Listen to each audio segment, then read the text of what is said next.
Haleluya, salam berkat sukacita buat saudaraku sekalian. Kita bertemu kembali dan tema kita kali ini tentang merenovasi hati. Kalau saudara bergerak di dalam bidang bangunan, kemudian saudara sebagai penjual material bangunan, maka saudara akan bisa membayangkan pada saat bangunan itu dirobohkan atau bangunan itu direnovasi, hasilnya pasti jauh lebih bagus. Karena menghendaki agar supaya bangunan yang lama itu dirombak, agar supaya didirikan bangunan yang baru atau direnovasi sehingga wajahnya, bentuknya menjadi baru.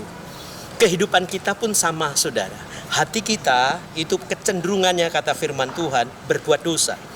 Maka kalau dosa itu mencengkeram kehidupan kita, maka yang muncul adalah kematian. Bangunan rohani kita tidak nampak elok tetapi gelap pekat dan tidak dikenal oleh Allah.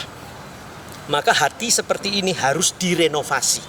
Saudara yang sudah percaya kepada Tuhan, saudara yang sudah sungguh-sungguh mengasihi Tuhan dan rindu untuk bertemu dengan Tuhan, pastilah saudara tidak membiarkan pola hidup kita yang lama yang bertentangan dengan firman Tuhan itu akan senantiasa mengganggu kehidupan rohani kita.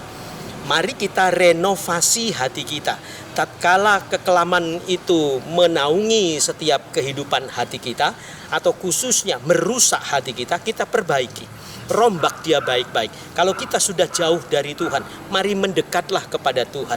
Kalau kita sudah membelakangi Tuhan, mari kembalilah kepada jalannya. Kalau kita tidak lagi beribadah dengan sungguh-sungguh kepada Tuhan, sadarkan diri kita, bangunlah, bangkitlah, agar supaya kita memiliki keteguhan iman, kekuatan iman, sehingga kita semakin sungguh-sungguh berjalan dalam kehendaknya.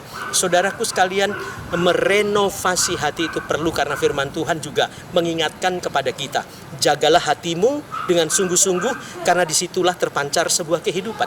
Kalau kita menjaga hati kita sebaik-baiknya agar supaya hati kita tetap lurus di hadapan Tuhan, tetap baik di hadapan Tuhan, dipandang indah oleh Tuhan, maka bangunan hati kita itu sangat mengagumkan.